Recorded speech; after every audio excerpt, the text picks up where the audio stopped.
I'm Will the Roofer, and you're here with another episode of Build of A&E. On this one, I'm doing a tile re-roof. So this is my beautiful roof for the next 2 to maybe 3 weeks. So the reason that we're doing this roof is because all these tiles are far too old. They've never been replaced. There's no felt underneath it. If you come down here and have a look, you can see that the customer has tried to do repair underneath here, and it's all the way around.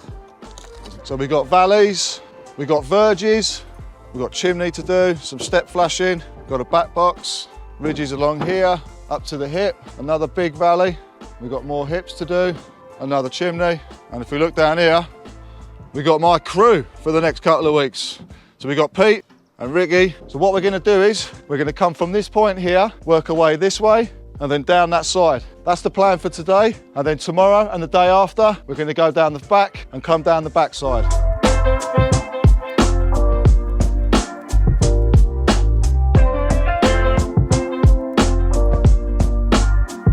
So stripping this roof, you can see that there's no felt on the roof. That shows you how old it is. Also, I've only got inch by inch lath.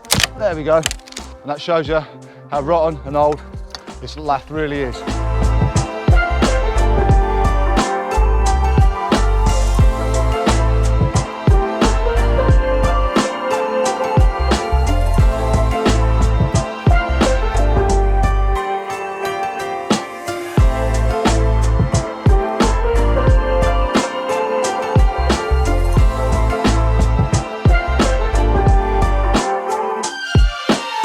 So the next plan is to strip all of this lath from this side and from that side. And if you have a look, it's going to show you what we've got to contend with. So this is all rotten. So we've got to replace all of this.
The rafter feet on the existing roof are pretty much rotted out, about 85% of them. So we just decided to cut them all back and renew them all. So what Pete and Rick are doing, it's actually Pete's jig. We like jigs. So what are you doing, Rick? Let's have a look, mate.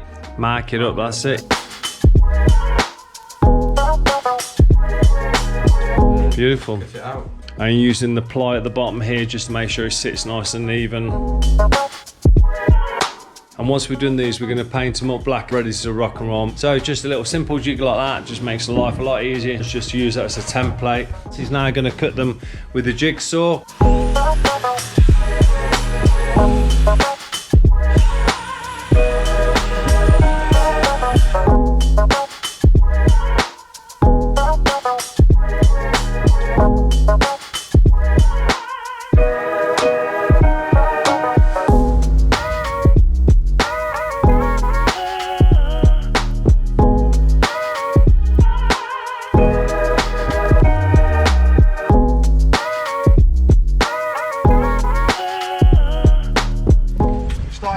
Up down here, and we're coming into this valley bit. So what we've done, we've already marked these out and set them out, all ready to go. Now we've got to come down, filling them in. Now when we're doing them, you've got to make sure these bits of lath are all lining up properly. So if you see that, that's nice and level. So I've already got Rick to cut my lath for me, so we've got one ready here. So I'm just going to put her in place on the marks, one there and one there. So what we're going to do now is we get our 2 bits of lath, and we're going to line them up straight. You can see that this one is too high. So what we're going to do, we're going to tap her down a little bit, and there she is. So we now know that this bit of lath and this bit of lath is straight. I'm going to get my gun, and we're going to fix it. Check it again, just to make sure. She's perfect, absolutely bang on. That's what we do now. I can now get my tape, measure this gap, which is 100. We come to here, then we bring it down to 100. Get the Paslow gun, 100 mil, bang on. Let's get that on. Bosh, bosh. If you look down here, Pete and Rick have got all of our rafter feet ready and all painted and all set to go. All we got to do is put our angle fillet and some cocking strip, whichever one you want to call it. Get that on, and then we can finish with the lath all the way down. So if you look, I've put the first bit of lath on quite high, and it's all the way along. That's going to allow me not only to lift the felt up to do the rafters and the brickwork, we've also got to put some insulation on these vaulted ceilings. The insulation we're using, 50mm Kingspan Celotex. We're going to cut our boards to size, slot it in, push it down flat, and then put a little bit of lath on the side just to hold it in place.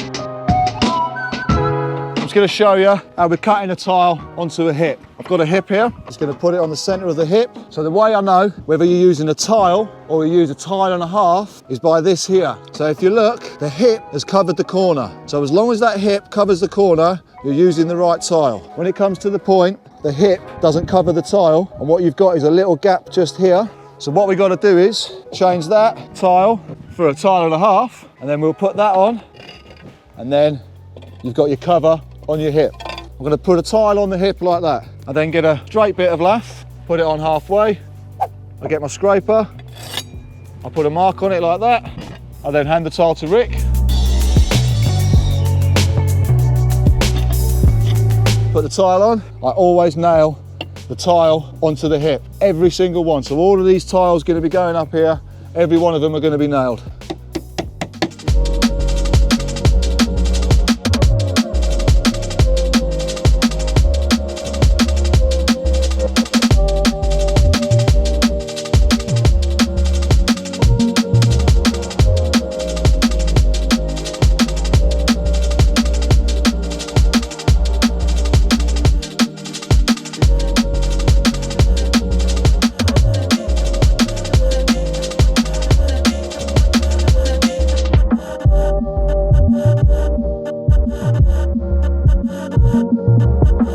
Our tiles cut all the way up the hip there, and now we've got our valleys in all the way up, but they're not cutting just yet. All we've done is get them all set out. I've put a string line here at the bottom in the middle, and I've put a string line at the top there in the middle. So then when I'm putting my valleys in all the way up, I know they're going in a straight line. So now we've got the hip cut on, and we've got our two tiles. So you don't put it in here and mark it because you won't be able to do it. So what we're going to do is, I'm going to put your tile and a half there.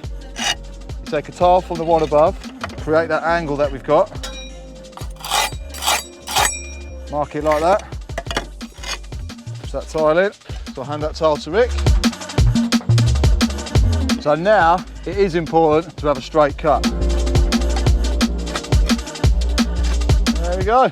So the next thing I'm going to do is get these hips just here, and I'm going to cut them up there. And then once I've got this side in, we're going to move along to the valleys, and then we're going to cut that side in. Once we've done that side, then we do the other side, and we'll close that up.